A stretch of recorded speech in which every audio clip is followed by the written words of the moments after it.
Learning what's impressive versus what's important. Having persistence, never giving up. That's one of the many business ideologies from Fat Joe. We'll get into all that and more right there at the Nasdaq MarketSite.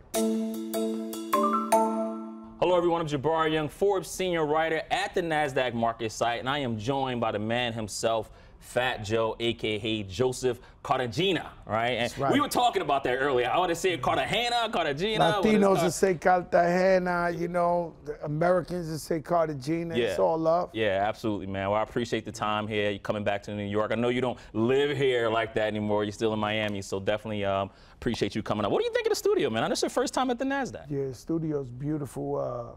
They did a beautiful presentation for me outside. Yeah. They threw up the Rewinded 10 on the bright lights of Times Square. It's a beautiful feeling. Absolutely, man. So much to get into, and the business, your portfolio. You mentioned the Rewind 10, a product, beard line that just launched, right, in January. Beard and hair. Beard and hair, right? I might need, I don't know about the hair, Joe. I might do the beard, though. You know, we say, why fight the time when you can rewind the time? When you can rewind it. Why look 43 when you can look 30? Yeah. Why look 53 when you can look 40? Yeah. I want my 40-year-old paycheck, though, Joe. I don't want the 30-year-old paycheck. Oh, I get with that. Yeah. Right. Hey, listen, man, we're in March now. So much happening, right? As we sit here, State of the Union stuff going on. I know you're going to be attending that. But Women's History Month, don't want to forget about that. When you think about a prominent woman, right? Somebody that's notable to you, maybe outside of your family, your mom, who comes to mind? I got a couple of women. I'll give you two. The person I partnered up with, her name is Carolyn Aronson. She's a Latina. She was a hairdresser. She didn't like the product she was using, so she came up with her own brand. It's a 10. And now she's a billionaire. It's one of the most successful companies in the world, ran by a woman. Also, I think of my sister Lauren Ridinger, who owns MarketAmericaShop.com, who empowers thousands of entrepreneurs. She's also a billionaire. And these are people that made it from nothing to something. Yeah. And so I'll salute them. And of course, you know, the mothers. You know, the mothers, you know, we wouldn't be here without our mothers. Absolutely. You know, our mothers got us through illness. Our mothers fed us when they had nothing. Our mothers worked 3 jobs. You know, so the impact of the mothers is never celebrated enough. Yeah, absolutely, man. I mean, listen, again, you kind of mentioned and touched on it, right? You got a new hair care product out, right? And we talk about that business, Rewinded 10. And we were joking a minute ago, man, about rewinding time. And obviously you can't do that in life, but you can do that in your look. Now listen, I dyed my beard before, right? And it's such a taboo in certain communities, right? It's such a stigma. People look down on it when men do it, right? But apparently, like, maybe that's gone now. What do you see from Rewind 10? I mean, our women are aging gracefully. Yeah. You know, they doing their eyes, they're doing their lashes, they're doing their lips, they're doing their hair, and we love them. Yeah. Right? So why we can't take care of ourselves and have some men hair grooming? And so we took away a lot of the stigma with that, because we got Tyson Beckford on the box, DJ Khaled, Travis Kelce, Tank, Giancarlo. So all your favorite athletes and celebrities are involved with this product, letting you know we use the product, you can use it too, it's cool. So you don't gotta feel bad about painting your whites. Me, I got my first white hair when I was 28, and it's one of my biggest pet peeves in the world. Yeah. And so I remember using a whole box or something when I got one white hair in my chest, I dyed my whole chest. And so I don't like looking old. Yeah. It's just the truth. And so they say a wise man's a hoary man with white hair, but not in this case. I want to look good. I want to rewind the time. Yeah, yeah. You know, man, I tell you, when you say rewind the time and looking good, I feel you. But that white hair also represents wisdom, Joe. Like, it gives you that wisdom. But again, I've used it before, and I had such a feeling like, fellas, let me tell you something. If your wife is convincing you to keep the white gray hair she thinks is sexy, she's lying to you. Get in the game. Go get yourself some Rewinded 10. Yeah. Get your youth back. Yeah. Get your glow back. Yeah, yeah. I mean, listen, man, Americans, they spend over $500 billion on beauty products, right? And that's in 2001. $60 billion alone in 2001, and it's expected to reach $73 billion in 1 year by 2025. And when you hear those numbers, I almost feel like you're in the right sector, man, with the beauty. No, you know, the thing with me is you got to have a product, right? And so I didn't want to do the same thing all my friends were doing and become in competition with them. Yeah. So I had to come up with a product that stands out the way, that we ain't bothering nobody. We get into the bag, we doing what we got to do, we running it up, and we don't bother nobody. And actually it's helping everybody look beautiful, feel great about themselves. So we're bringing, it's another service to the world. Yeah. It's making everybody happy, everybody feeling good, everybody looking good. And that's what I'm about, man, putting a smile on people's faces. Yeah, yeah. I mean, let's go back in time, man, because, you know, listen, you put a smile on my face in a way because I'm a big hip-hop fan, right? You grew up in the South Bronx. We were just talking about that. And one of the unique things about your story was the Diamond D. You know, how he brought you in the game. Diamond D is one of my favorite producers, stunts, bumps, and hip-hop, right? One of my favorite classic album. Oh, my God. The beats on there amazing, I'm going right? to listen to that on my way to DC. You should, man. You should, man. You know, I mean, Diamond's my brother, man. We grew up in the same projects, forest projects, affordable housing. And so I was getting into a lot of trouble in the streets and stuff like that. And he knew I love hip hop, and he convinced me. He said, why don't you tell your story on music? Why don't you come in the studio? He actually treated me and paid for the studio session. Yeah. And we made my first single, Flojo. Yeah. And the rest is history. I owe a great deal to Diamond D. We still brothers, we best friends. We celebrated New Year's together. And so he is one of the greatest producers of all time. Still getting to it quietly, man. I still follow Diamond on Instagram. Like, he's still traveling the world, still getting to it. He DJs with these 45-inch records. Yeah, yeah, and RP, the 45 just the other King. day, he had a RIP, the 45 King. I met him down the block, actually, for the first time ever. But he had like a little verses between him and Buck Wild, DITC, where they were playing all the tracks they produced for artists. It was amazing, just the other day in New York. Yeah, speaking of, man, while we in this time of reminiscing and flashback, you mentioned the DITC, right? Digging in the Crates. When I was coming up, it was one of my favorite groups. One of my favorite MCs was OC. Big L got arrested, but OC doesn't get enough love or attention. You know, that brother was so I was smooth, there in the man. decision because he comes from Brooklyn. So he was one of the last members to join DITC. Most of us is from the Bronx. Yeah. Then we had Big L in Harlem. And I remember taking a vote with them. They were like, yo, you know this guy OC? I said, yo, he's incredible, he's dope.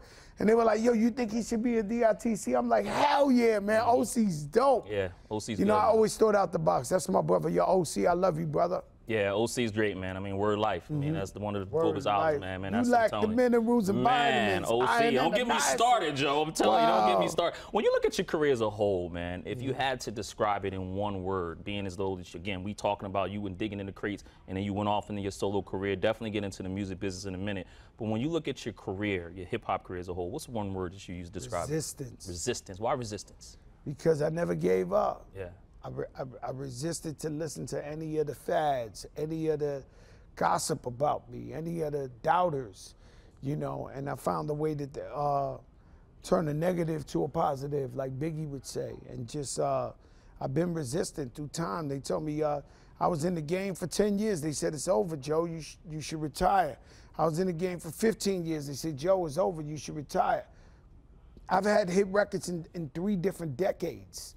And so resistance, I would say, comes to mind the most because I would never give up. Yeah. 2 of your favorite, you know, artists, well, you mentioned LL Cool J and KRS-One, right? Those resistance, they never wavered. They stayed to what they were. LL was a ladies' man from start to finish, right? Love You Better, when that came out, I'm like, yo, like, I mean, and then KRS-One, man, he stuck to what he knew, right? Coming from where he came from. I mean, those two. But when you hear those 2 names, what comes to mind?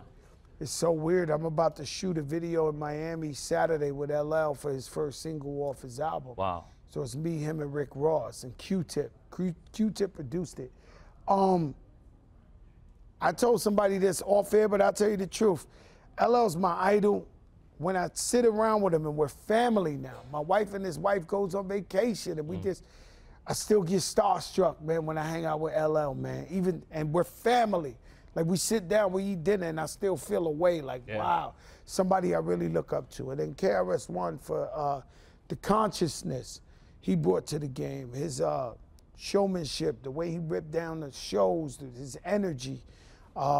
he's something, you know, I would have never became a rapper if it wasn't for KRS-One coming from the Bronx. Yeah. When you look at the music business today in 2024, being as though that you came from eras where the business was done completely different, right? I remember going and getting, you know, Volume 2, waiting at the CD store for that, right? Then putting on a Yankees cap in Philly, right? I got one better for you. I started out as a graffiti crew, a graffiti writer.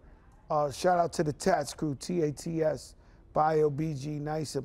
And so my approach was always on the graffiti. And if y'all don't know what graffiti, people are out to bomb people up to get their name everywhere. And so when I put out Flojo, I went to the Apollo Theater. I won 4 nights in a row. If you don't know what that is, they'll throw apples at you if you suck, right? I got my deal. So I actually had to stand outside of train stations and give out flyers and say, hey, I'm Fat Joe Flojo. I'm Fat Joe Flojo. I'm Fat Joe. This is how I got the word out. There was no internet. There was no social media. You know, at night, I made these giant posters, Fat Joe Flojo, and I would go with my graffiti crew, and we would put glue, paste. We'd go all over Queens, all over Brooklyn, all over the Bronx, all over Harlem, all over Staten Island. We put up posters all night long. So my song was #1 in America, rap singles, but yet and still every day at 6 in the morning, I'd be drenched with glue, go home, take a shower, and then I would be going to record pools and going to clubs and giving the DJs my vinyl by myself. You know, we had one guy, Ralph McDaniels, who owned Video Music Box, which was the first place we ever saw rap videos. Yeah. His office was in Wall Street, and his office was in the 31st floor, and for some reason the elevator never worked. And this is Fat Joe. This is walk up the stairs. No, this is pre-Ozempic, baby. This is pre-Ozempic, okay? So I'm walking up these stairs, 31 flights, to tell him let me be a video host, let me play him my songs, and he would hear me out, and man, so I'm forever in debt to Ralph McDaniels. But this is the type of work and labor you had to put into your craft, as well as actually making the music. You know, the hits just don't appear. And if everybody could do it, everybody be doing it. Yeah, yeah. When you go through that and you think about that phase, what I'm hearing from you is attention to detail, right? Is that still around now? I mean, technology has made things very great for us, but I sense like, hey, man, we're missing that attention to detail because it's like we can rely on everything. The biggest thing the youth is missing is the networking and the relationships. Yeah. Because sometimes you put out a record that is just too big. You know, like when I put out Lean Back or What's Love, changed my life. The phones don't stop ringing. So when you put out a record that's #1 in the world, the phones won't stop ringing. You know, you pick up the phone, it's Madonna, it's this one, it's that. Everybody want to be your friend. You got the #1 joint, right? And so when you put out a record that we call a struggle record that ain't quite a hit, sounds like a hit, but you need your help, that's when you go back to all the babies you kissed. That's where you go back to the foundation of having relationships with all the DJs around America, having the relationships with all the programmers. So Fat Joe been running for election for 30 years, going to every radio station you ever seen in America, kissing babies. I know the secretaries. I know the people in the front desk. I know the janitors. So what happens is when I put out a record that need an extra push, these relationships allow them to push it through. And if you don't have those relationships, they're on to the next. Yeah. So it's very important, the impact of networking. Absolutely. When you look at your career and again, moving on, because you turned into this media darling, I definitely want to get at how you reinvented yourself. But I was asking a friend of mine, Isaac Hayes, the CEO of Fanbase, and I said, hey man, I got Fat Joe coming to the Nasdaq. What would you ask him? He says, man, people don't understand why Joe is rich or financially well off, right? And we start talking about, you know, when this masters and people owning your masters, but then it gets down to the publishing and all the stuff behind it. What is one piece of advice that you would give to an artist who knows nothing about the music business that you have learned? Listen, social media is free. You can press one button and your life change in one night. Yeah. TikTok, everywhere. Number 2 is stay independent. I don't trust the big record companies, the so-called major labels. It's just a bank loaning you money with pretty much criminal interests. And so if I tried that, I'd probably go to jail. And so stay independent, own your own masters, and it's gonna be a little bit harder. But when you succeed, you'll be the smartest person around. I don't believe in funny math. You know, whenever I do business with anybody, the minute I see something funny, I don't want to deal with it no more. Now, I might have more leverage than other people, but the minute you show me trick verbiage or math, or you're playing around with me, to me, I just immediately perceive you as dishonest. And I've been robbed enough in my life that I can't be 53 years old getting robbed.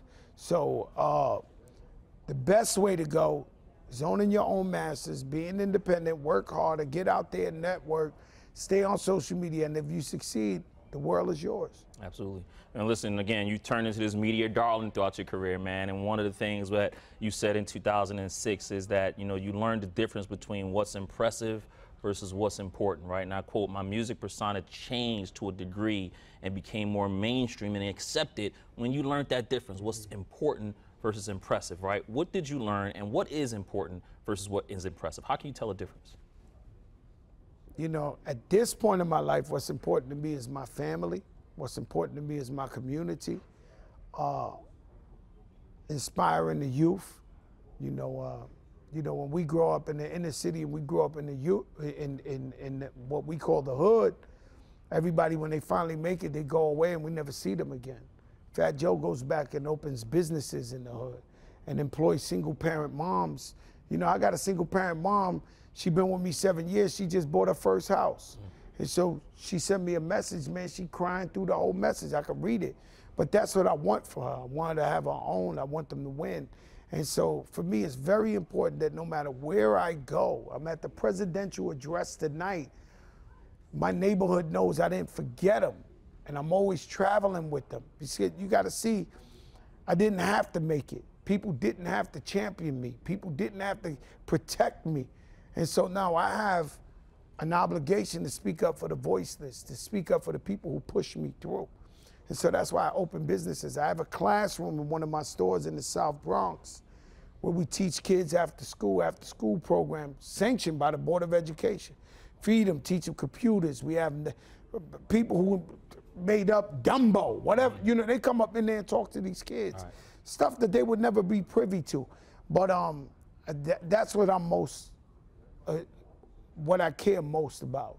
It's my family and taking care of my community. Right. That's the most important thing to me. What do you stay away from that you would tell maybe a young aspiring artist, or whatever field they're getting into, hey, stay away from the what's impressive? Well, we have something called survivor's guilt. Yeah. Whether it's an athlete, whether it's a rapper, whether it's a singer. And so we grew up with this group of people and we love each other. They cheer for you to make it, you make it. Now when you turn around and realize, can I really sustain paying 30 people's bills? And so we fall into this trap all the time where we're trying to help everybody, and it's detrimental to you and your finances and your family. And so I did that. I walked around every day with 30, 40 guys, bought them all trucks and paid their rents and paid their bills, to only realize that I was going broke doing it. And so, and not everybody's worthy of it, because not everybody shares the same vision as you or the same goals and know where you're trying to go. And so every now and then you got to cut the umbilical cord and say, hey guys, I love you, I want to support you, I want to be your friend, I really love you, I'm your friend for free. But you can't bring the whole hood with you, everybody can't go. So that's what I would tell a young artist or somebody like that who's becoming successful. When I see them all the time and they got 30 guys with them, I'm like, and you're scaring away the Nasdaq money. You are. I'll tell you a quick story. You know, I was a real tough guy. He said, Joe the Dawn. Yeah. And I got the terror squad. And so this man, I met him many years later. He was a marketing, he's CFO of a marketing company out of Chicago. He passed away. But he seen me in Miami. I'm wearing linen now. My wife is with me. We're having mojitos. He said, man, let me tell you a story. He said, I had a $2 million check for you from a company, a beer company, who said, "Get fat, Joe." This is when What's Love was #1. He said, "I came to New York, I came to the Bronx, I came to a club where you was at. You had about 40 guys around you, and I seen you with my own eyes. I had a $2 million check in my pocket." He said he walked past the first 10, they grabbed him. The Don don't want to speak to nobody. Wow. There's a guy in a suit looking like you. He walked around another 5, the Don ain't speaking. He walked around another 5, he looked at me, he said, "Wow, I have a $2 million check, and I can't even get to this kid. I can't put this check in his pocket. As much as the company's telling me, you better close that deal." And so that's the stuff that you block your blessings. And one thing, Forbes and everybody, I believe in God. It's the most highest power, force. When doctors say no, God says yes. And so I pray for everybody several times a day. And the power of prayer, the power of the belief, the power of faith gets me to get to where I'm going and gets me to go places that I never dreamed of going. Yeah. And so it's all about God for me. Yeah. All those people who blocked that $2 million check, are they still rolling with you today? No. No. You know, I have an even funnier story. One day I woke up, I'm in Miami, I'm in Puerto Rico. We in the Four Seasons of Ritz-Carltons. Everybody's drinking champagne. Couldn't sleep. And God gave me the message and said, "Man, you got to sit everybody down." So I grabbed these guys I've been taking care of for 10, 15 years. Yeah. And I tell 40 of them, "Yo, I'm broke now." Wasn't true. I'm broke. I can't pay your bills. I can't help you. Only 5 out of the 40 stood by my side and said, "If you ain't got a dollar, I'm with you every day, Joe." The 35 was like, "Yo, I'm going back. Yo, this was our money." The type of thing they were saying was crazy, because ain't nobody writing my songs. Ain't nobody producing the beats. Ain't nobody going out there to promote it. Ain't nobody. So when they were talking to me like with a sense of entitlement that this was their money, it was crazy to me and mind-blowing. But God gave me that vision of like, yo, test these guys. And only 5 out of the 40 said, "I'm really your brother. I really love you, and I'm really with you through thick and thin." Absolutely. And those are the 5 that's with us now. Most definitely, man. Get you out of here, some macroeconomic stuff. You mentioned you were going, as we talked today, State of the Union, the president has to give that address.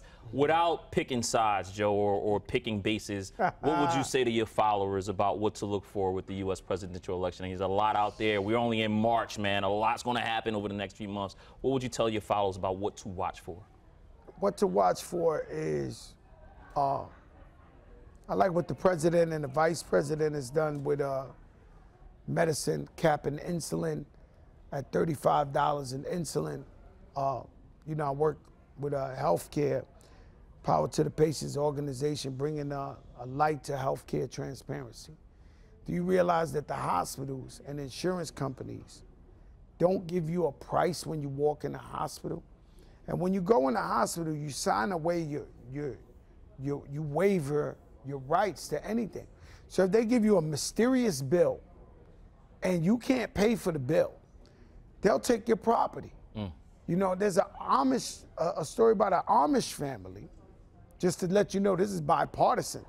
There's an Amish family where a little girl needed a kidney transplant, and the family didn't know whether to get her the kidney transplant or they were in jeopardy if they couldn't pay the bill, losing the farm. And so this is going on in America. There's over 100 million Americans in medical debt. Ain't but 350 million Americans. So that's 1 in every 3 in every household. Yeah. And so I want to see the president talk about health care. I also believe that what Hamas did was terrible, barbaric. I don't consider that freedom fighting. But I also believe it's time for a ceasefire in Gaza. Too many women and child are dying. Yeah. And what God says is we want peace. And so that's what I want to hear tonight. Absolutely. I mean, listen, generative AI is a big topic, man. When you go to sleep at night, is anything that makes you nervous about generative AI? Listen, it has a great impact. I heard Beanie Siegel say it might bring me back. You know, obviously his voice, it has good positivity, but a lot of people are scared. What does Joe see about generative AI? What happens is whenever something's so strong, people use it for negativity. Yeah. And so I would love to see the positive things it could bring, but when, you know, people are doing like body shaming people with AI, fake sex revenge tapes. They put your wife with another woman's body and they got things going, like all that type of stuff. Or now with your voice, they could duplicate your voice and say that you said anything. It's really scary out there when you really think about the AI. We ain't gonna stop it. We just gotta find the best form of AI and step to the positivity that AI brings to the table. But there's a lot of negative out there. Yeah. A lot of terrible things can happen. Absolutely, man. Listen, it's I watched, so I can tell you, I'm diabetic. I've been diabetic since I'm 14. Watch my sugar intake all the time. I saw an ad on Instagram where they had Oprah Winfrey. What's the guy, the bodyguard with Whitney Houston? The bodyguard with Whitney Houston, what's his name? Kevin Costner. Oprah Winfrey and somebody else that we know for years that we love, literally talking about a breakthrough medicine that you could take that gets rid of diabetes, that they're behind, that this. And Martha Stewart, I almost went and bought the product. And when I went to go buy the product, I said, let me see the reviews. And the reviews was like, this is a lie. This is a lie. And the AI almost got me. Yeah. So I'm looking at people I know and trust, lips moving to every, you know, it's scary out there. Yeah. You got to watch out for it. Misinformation pandemic, man. We got to definitely be careful of that. Be careful of that, man. Yeah, that's what it is. Last thing, man, before I wrap it up with Good to Great is, I mean, listen, I know you're not in the music, you're independent artist, or not in the business as far as on the record label, but there is that Universal versus TikTok thing that's going on right now. What do you see? What do you advise a young artist? Because TikTok Once again, is a platform. I do not believe in major labels. Yeah. I don't believe in their math. To me, it's a Ponzi scheme. To me, it's never been correct how they do artists. Why is it that all our favorite artists are broke and they brought national treasures to the world? They brought, I don't know if he is, but I want to wish you a Merry Christmas. How do we smile and then we get to look at the artist and he's doing bad? Yeah. But somebody else is benefiting off of that every year. So imagine, Mariah Carey goes platinum every year on Christmas time. This guy for sure been going platinum for all these years. I'm just saying, I don't know what his finances is. I'm not sticking to him. I'm just saying that anything they're involved with or they're doing is some sort of plot to make more money off of artists and music. So I'm not with that. And I believe in being independent, owning your own masters. Just get a distribution deal. Get the lightest distribution deal you can and go out there and do it. Be an entrepreneur. I'm all about the entrepreneurs, man. Yeah. I'm all about the entrepreneurs. You know, we got a beautiful college. Berkeley, that's right. Berkeley over here with a bunch of students. But I even challenge college to teach their students to be owners. The true financial freedom is being an entrepreneur, being an owner. You know, my mentor, J.R. Ridinger, taught me that people power is the biggest ideology. And so that means that once you got the people, nothing can stop you. And so you have to own your own business. Because when somebody's your boss and they decide that they want to wake up one morning and fire you, your world crumbles. So I'm into ownership. I'm into the lady selling the oranges outside and then owning in the juice bar. Yeah. I'm into the guys starting selling socks out there and then opening their own retail store. Selling fish out there, then opening the fish market. You know, and then you take that wherever you want with the tech world, with the AI world, with whatever. You got to be your own boss. Yeah. The problem is how many people can own a McDonald's, can own a Chick-fil-A, can own, who has the $1.5 million to $2 million to open these businesses? So I'm all about the entrepreneurs and you taking matters into your own hands. So that's why I tell artists, stay independent. It's hard, I know it's hard.